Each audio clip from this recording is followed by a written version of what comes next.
одоо Токио явах хэрэгтэй байхгүй юу? Би бол өчигдөр орой өчигдөр шөнө явах хэрэгтэй байсан заяа. Гэтэ би уржигдар нойр дутуу явж байсан болохоор би яасан ч тэгж чадахгүй заяа.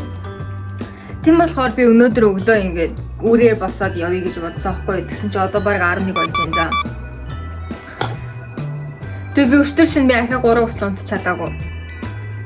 Ингээл зүр хол газар руу явна гэхээр л миний намайг ингээд стресс хөдлөөд ядаргаа хүрээд би хаа өдөөд ирдэг заяа. Яг Хоккайдо явход ч гэсэн тийм байсан заяа. Ингээд хэдэн өдөр унтаж чадахгүй ингээд амар хог царайлаа.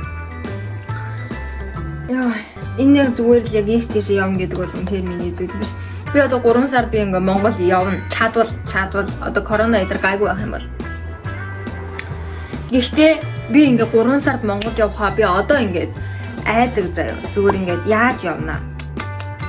Гүлэг юм аа. Ачаануудаа баглаад өглөө босоод эсэг буудал очоод тэгэл онгоцонд суугаад гэж идэр бодохоор ингээд одоо ингээд цагаан ус гарах гээд идэх байхгүй юу. Би амар нартай би. За юу ч гэсэн get ready with me.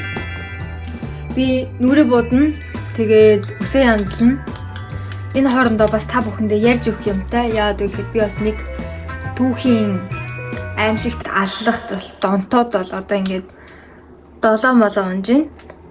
Өнгөрсөн 7 хоногт донтсон. Тэгээд өнгөрсөн 7 хоногийн сүүлээр өнөөдөр чинь 5 дахь штэ. Тэгэхээр өнгөрсөн 7 хоногийн бүтэн сая өдөрт бол дуусгасан байгаа. Тэр донтолтоо. Тэгээд энэхүү явдал бол маш сонирхолтой. Тэгээд би амар баяртай хөөртөө юм ярьж байгаа юм шиг инээгээд яриад иж магадгүй. Гэхдээ намайг бити буруугаар ойлгоорой. Хэл хүггүй болтол яаж реакт гарахаа мэдэхгүй хүртэл намайг тэгж алмаар болсон л гэсэн үг шүү. Энэ хэрэг бол 1994 онд Африкийн төв цэгт орших Раванда гэдэг улсад болсон хэрэг заяа. Тэгэд энэхүү бичлэгээр би яг юу болсон юм? Яг яаж алга хүрнэсэн? Болон яагаад тэр алга хүрнэсэн гэдэг. Тэгэхээр энийг бол англиар юу гэж хэлдэг вэ гэхээр Rwanda genocide гэж хэлдэг. Genocide гэдэг нь их аллагыг хэлдэг. Яг дотоодын дай эдэр гэсэн үг биш. Буутай хүмүүс жирийн иргэд рүү дайрна гэсэн үг. Зүгээр л алъя гэж. Зүгээр л одоо ингээ бүгдийг хөрснөөс арчия гэж. Тэгээд одоо хамгийн алдартай genocide бол юу байгаа? Германчуудын еврейчүүдийг бөөнөр нь устгах үйл ажиллагаа явуулсан. Тэр бол кино ч гэсэн амирх байдаг болохоор хамгийн алдартай нь мэдээж тэр ах. Тийм болохоор би ч гэсэн яг өдийг хүртэл Равандагийн энэ алгыг мдээгүй байсан болохоор та бүхэн ч гэсэн бас мэдгүй хүмүүс байж магадгүй. За тэгээ 1994 онд их алга явагдсан. 100 өдрийн турш явагдсан. Нийтдээ 800 мянган хүн өнгөрсөн.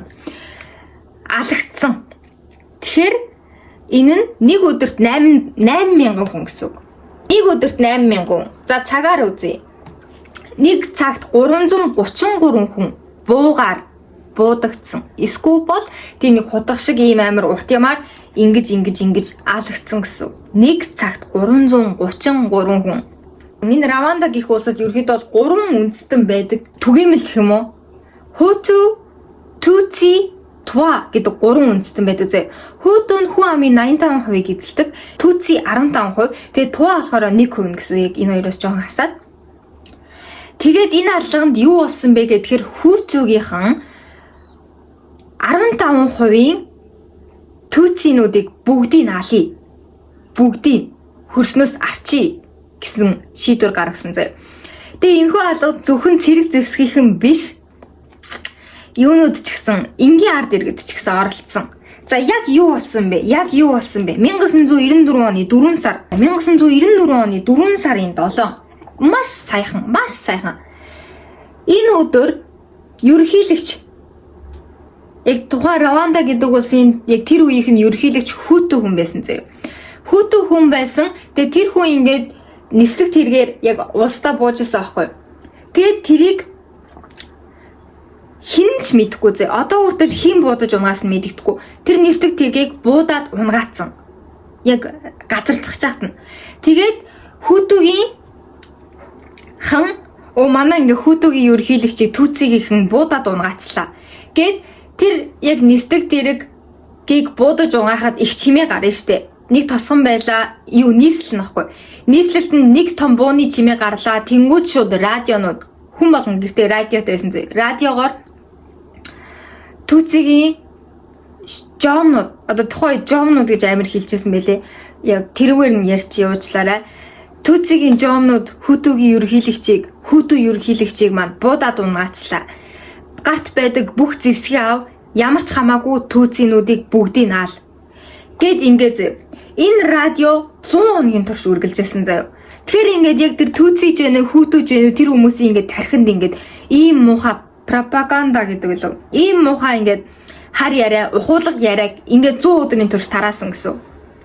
Тэгээ радио явж эхлэнгүүд шууд хүмүүс гартаа байгаа хэрэгсэл зэвсгээ аваад шууд түүцгийн хүмүүс рүү алж эхэлсэн зэ. Хүүхэд ч үлдээж болохгүй зэ. Хүүхдийгч битгий үлдээ гэд.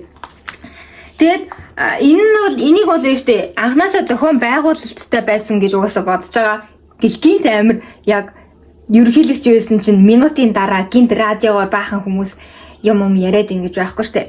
Тэгэхээр энэ бол нь штэ Хүтүгийн экстремист групп заяа. Ерөнхийдөө бол амар Хүтү гэсэн тийм цуснд булгалсан бүлэг хүмүүс зохион байгуулад тэгээд тэр зохион байгуулалт нь хэтэрхий сайн болохоор жирийн ард иргэд ч гэсэн ингээд цусны хөөсөндө оролцсон гэсэн үг заяа. За тэгээд энэ хүү 100 хоногийн турш юу болсон бэ гэхээр хүмүүсийг ерөөхдөө бол бүр амтныг ч тэгж алдаггүй байх гэмээр алж эхэлсэн. Бид нар ингээд чулуугаар овоо осгосон штэ. Тэрэн шиг ингээд хүмүүсийн хүүрүүдээр ингээд овоо босгосон заяа. За тэгээд Хүтү нөхөр нь түүцийн ихнэрээ алах гэдэг явдал идэрч гисэн байсан заяа. Яагаад вэ гэхээр нэгт ингээ хүмүүст ингээд нэг тийм балиар хар угтгун явагдчихсан. Хоёрт хэрвээ түүцгийн хүнийг нууж байгаад далдалж байгаад баригдчих юм бол нуугдчихсэн хүнийг яг нууж байгаа хүнээр нь алуулдаг байсан заяа. Тэгээд Равандагийн ингээд хэрэг зэвсэг гэдэр нь бүгд ингээд Хүтүгийнх нь гарт орсон. Тэгээ эхлээд нийслэлээ бүгдийн нийслэлдэх түүцийнүүдээ алаад ингээд тэнд байгаа хүмүүсийг ингээд өөрсдийнхөө болгосныхоо дараа яг боолж болгоогүй эмэгтэй хүмүүсийн бэлгийн хүчирхийлэл хийгээд тэгээд ерөөдөө үлдсэнийг бүгднийг алсан заяа. Гэтэ тэр хүүхнүүдийг бэлгийн хүчирхийлэл хийсний дараа ч гэсэн заавал ална. Яагаад вэ гэхээр тэднэрт тийм өрөвдөх сэтгэл идэр гэж яг юу ч байгаагүй. Тэг ингээд энэхүү хэрэг яаж дууссан бэ гэдгийг би одоо хүртэл сайн ойлгоогүй байгаа. Гэхдээ одоогийн ерөнхийлөгч энэ залуу тухайн үеийн бас ингээд Хүтүгээрээ бас нэг экстрим групп нээсэн байна. Гэхдээ Түүцигийнхэн ч гэсэн яг адилхан тийм групп идэр байсан. Гэхдээ мэдээж бас хүн ам багтаа. Тэгээд бас яг 1994 оноос өмнө 1959 онд бас Хүтүгийнхэн гинт ингэж босч ирээд өчнөө олон Түүцинүүдийг ална гэдэг. Тэгээд ингээд тэр Түүцигийнхэн ингээд хөрш орон болох Танзания Уганда идэрлүү ингээд дөрвсөн байхгүй. Тэгээ тэр дөрвсөн хүмүүсийн нэгдэл заяа.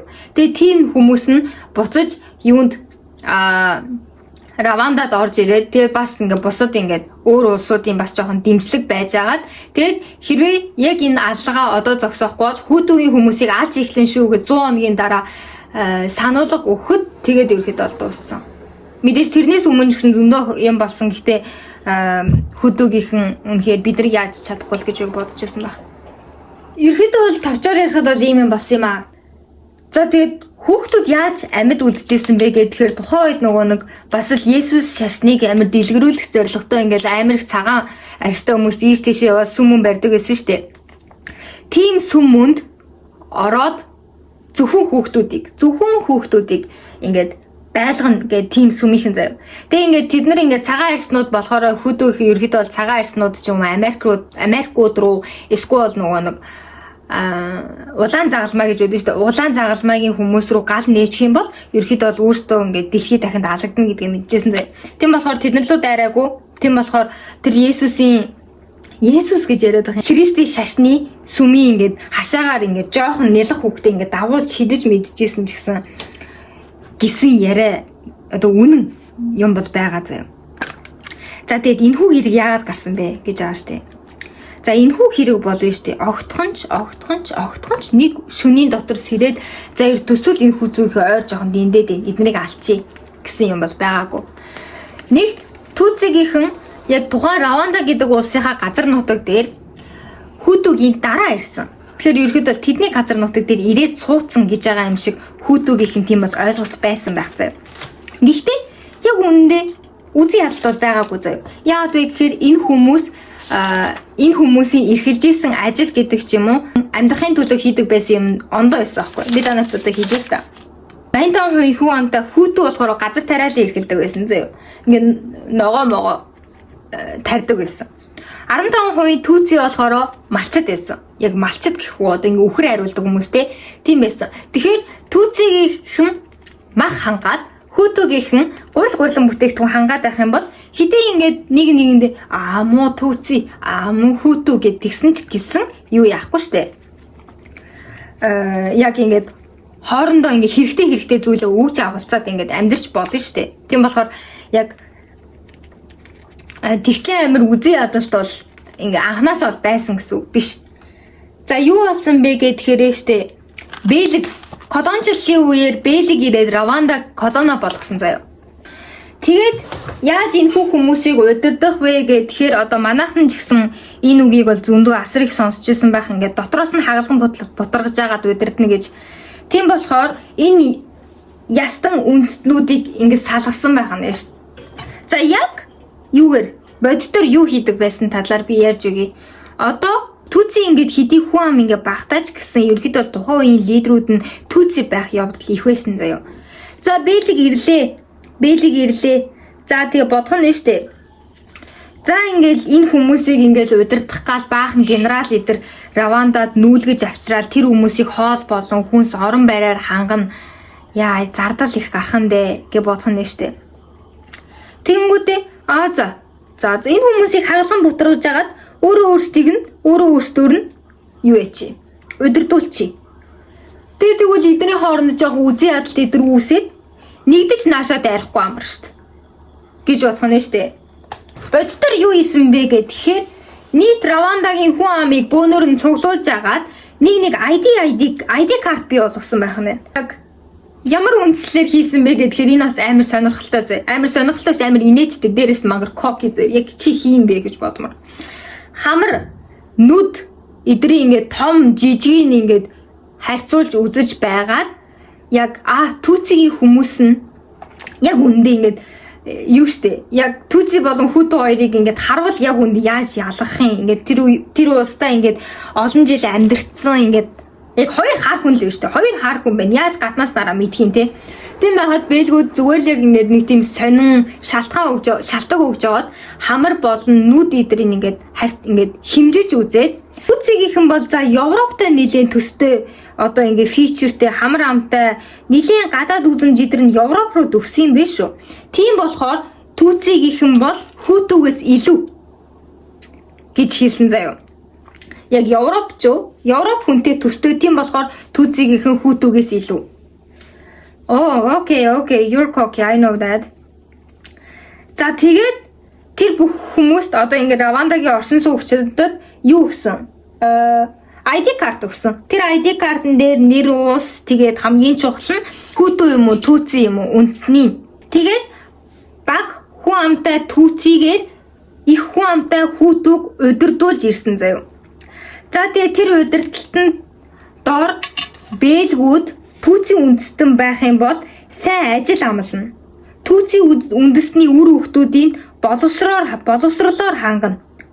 Гэт ингээд тэгш бус байдлыг бий болгочихж байгаа байхгүй юу? Одоо тэгээд хүүтүү болон түүцийн хоёр нэлийн хоорондоо адилхан байсан. Адилхан байх тусам заяа. Хоорондоо төстэй тал их байх тусам нэг аль нэгийг ингээд илүү давж үзээд ялгарлан гадуурхаад байх юм бол яг тэр ялгарлан гадуурхагдж байгаа тал нь илүү их тийм үзэн ядалтыг юу яана? Мэдрэн заяа. Би та нарт жишээ өгье л доо. Одоо ингээд чи математикдаа сайн. Тэгээд ах чинь чи эрэхтэй шүү. Ах чинь сагсанд сайн заяа. Тэгээд чи математикдаа сайн, ах чинь сагсандаа сайн. Ах чинь үнэхээр сайхан амжилттай явж байна заяа. Бүр ингээд юу мөнд орцсон. Юу дөгөлээ? Тэмцээнд ороод төрүүлсэн. Чи ахаараа бахархах штэ тий. Чи ахаараа бахархаж чадна. Гэхдээ хоёулаа яг адилхан нэг зүйлийг хийдэг байлаа. Тэгээд ах чинь чамаас илүү болохоор аав ээж чинь ахыг чи илүү хайрлаад ингээд гой юм авч өгөөд чамайг ердөөсөж тоохгүй. Ийм байвал илүү их уурн хүрдэг байхгүй. Тийм болохоор төстэй тал их байх тусам юу үзэн ядалт ихсэн заяа. Яг сэтгэл зүйн хэрэг хичээл авч үзэх юм бол яг энэ талаар ярьж магадгүй. Тэгээд хүүцүү гихнийг ингээд ялгуурлан гадуурхаад түүцийг ихнэр хүүтүүг удирдуулах юм бол хүүтүүд биш үү? Энэ муу бэлэг гэхээс илүү энэ муу гүлгийн түүцийнүүд гэсэн үзэн ядалтал дотор нь урган заяа. Хизээж яг ингээ бэлэг рүү тэгэж асаж уурлахгүй. Яагаад вэ гэхээр яг нүдэн дээр нь өөрсдийг нь дарлаад байгаа хүмүүс нь түүций болохоор заяа. За тэгээд 1960-аад оныг яг Африкийн жил гэж ярьдаг те. Бүх Африкийн ихэнх орнууд юу яасан тусгаар тогтнолоо олсон. Энэ үеэр Раванда ч гэсэн тусгаар тогтносон. Тэгээ ингээ голд нь ингээ баахан яс хайж агаад өөртөө алга болоод өгвөл яах вэ? Яг тэр нэг хүн амын цөөх тэгээд баахан ингээд ашиглуулад хүмүүсийг ингээд дуртай дургуу даралж исэн түүцийг ихэн үлдчихлээ. Яа, хүдүүх өшөг ам. Хүдүүх ямар овоо ингээд. Ингээд энэ олон жилийн дарлал нь маш их хүүтүүгийнхэнд уур уцаар болон үзэн ядалтыг авчирсан заяа. Тэгээд тусгаар тогтнолоо ерөөхдөө бол түүцгийнхнээс өшөөгөө авах боломж мэтэр харсан. За та нар яг юу болсныг ингээд өнгөцгөн харах юм бол Африкийн орнууд хоорондоо алалцаад ингээд тэнийг юм хийж яах юм гэж бодож иж магадгүй. Гэхдээ яг энэхүү алга болсон шалтгаан нь Африкууд хоорондоо ингээд алалцаад байгаа юм биш. Сайн ухаад үзэх юм бол өнгөцгөн харвал угаасаа л яг хоорондоо нийлдэггүй хүмүүс байл гэж бодгоо. Тэгээд яг энэхүү алга болохоос өмнө ч гэсэн яг 1959 онд бол болсон. Тэгээ дээрээс нь яг нэг Равандагийн түүцийн охины яриаг сонсоход тухайн үед бол яг түүцийн хүнийг алах нь гэмт хэрэг биш болсон байсан гэж хэлсэн заяа. Тэгээ ингээд яаж түүций болон хүүтүү гэдг нь яг хараад ялгаад байгаа. Алхтаа яг яаж мэдхийн гэвэл яг угаасаа бүгд мэддэг байсан. Яг нэг тосгонд амьдардаг байлаа гэхэд тэр тосгоны тэр нь хүүтүү, тэр нь түүций гэдгийг угаасаа л яг өв нөр мэддэг. Жишээлбэл чи хүүхэд тэгээд сургуульд явлаа. Ангидаа ороо суулаа. Багш чинь тэр түүцийн хүүхдүүд ийшээ суу. Хүүтүү ийшээ суу гэд ингэдэг байсан. Тэгэхээр ерөөхдөө бол яг яаж энэхүү алга бол хүүтүү болон түүцийгээ ялгаад бий болцсон гэдгийг та бүхэн бол харж байгаа. За тэгээд юу яасан байгаа? Энэ их явдал болж байхад нүүб болон Америкт яг тухайн үед бол нөгөө яг би бол энэ дэлхийн цагдаа байна эдэр гэдэг тиймэрхүү юм ярьдаг байсан. Америк юу хийжсэн бэ гэхээр бол хараад мэдээгүй юм шиг царай гаргадаг байсан. That's all they did. Ягаад энэ том улсууд Равандагийн энэ явдалд оролцоогүй ягаад түүцийг ихнийг хамгаалаагүй вэ гэдэг нь Раванда зүгээр л жижиг улс байсан. Яг Раванда ингээд жижиг улс тэгээ дээрээс нь байгалийн ашигтмал яг юу тосмос ч гэсэн байхгүй зүгээр л яг нэг жижиг улс яг яасан ч яадیں۔ Хэрэв эднийг яг хамгаалаа гэхээр тийм юм биднэрт ирэхгүй. Тэр бол яг шалтгаан гэхдээ мэдээж хаанч тэгж бол бичээгүй байгаа. Тийм болохоор яг дураараа ярьж ийн гэж над руу ууралж магадгүй. Гэхдээ яг Раванда бол тэр том улс гүрнүүдийн сонирхохоор тийм улс байгаагүй. Зүгээр л яг жижиг улс байсан. Ингээд гал нийлээ шүү дээ. Тэг гал нийлээл бол Америкчууд бүх хүмүүсээ аваад зүр нисээ яваад гэсэн заяа. Гэхдээ тухайн үед генерал хийжсэн генерал бол үлдсэн заяа. Яагаад гэхээр тэр хүмүүс нэг инхийг сахиулагчид гэж байдаг шүү дээ. Инхийг сахиулахаар ирсэн. Гэхдээ буц гэдэгт нь тэр генерал амар гайхаад юу яриад байгаа юм бэ? Одоо энэ түүцийг их нэг яах юм бэ гэд хамгаалаад хидхэн цэрэгтэйгээ үлдсэн. Тэгээд надад цэрэг өгөөч ийшээ цэрэг явуулаач энэ хүмүүсийг аварч чадна штэ гэд ингээд байхад чинь цэрэг өгөөгүй. Зүгээр хідэн залуу хүмүүс их амнасыг гарцдаж яах юм тийм үстэй. Эл гэж бодсон заяа. Тэгээ инхийг сахиулагчид болохоор хизээч гал нээж чадахгүй. Өөрлөө нь гал ирвэл нэ. Тэгэхээс биш түүцгийн хүмүүс рүү гал нээлээгээд хүүтүүгийнхэн рүү гал нээж болохгүй заяа. Хэрвээ манай ч гэсэн инхийг сахиулахаар амар хүмүүс явдаг. Хэрвээ та инхийг сахиулагчаар явж ирсэн бол яг миний санааг дэмжиж шүү. Худлаа ирцэн байхгүй. Тэгээд Өөр чи яг амар чухал юм байна. Тийм. Тэгээ энхийг сахиулагчид заяа. Ажлаа хийж байх явцад энэхүү алга болохоос 3-аас 4 сарын өмнө заяа ийм алга болох гээд байна. Зохион байгуулагдах гад байна шүү гэдэг мэдээ байсан заяа. Яг энэ бол бүр 100% урьдчилан сэргийлэх боломжтой байсан. Гэтэ яг юу ч хийгээгүй. Яг хүмүүс яг юу ч хийгээгүй. Хэрвээ чи амар гоё уус байсан бол яг том улсуудын анхааралд өвтөж чадгаар хэмжээний уус байсан бол энэ бол хангалттай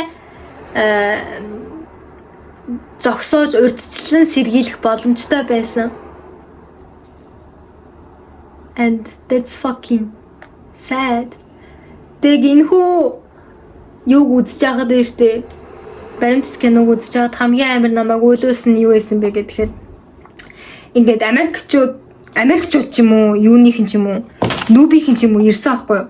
Тэгээд тэгсэн чинь ингээд баахан сэтгүүлч нар буугаад тэгээд тэгсэн чинь түүцийг их ингээд амар баярлаа бидрийг хамгаалах гэж ирж ингээд бодсон аахгүй.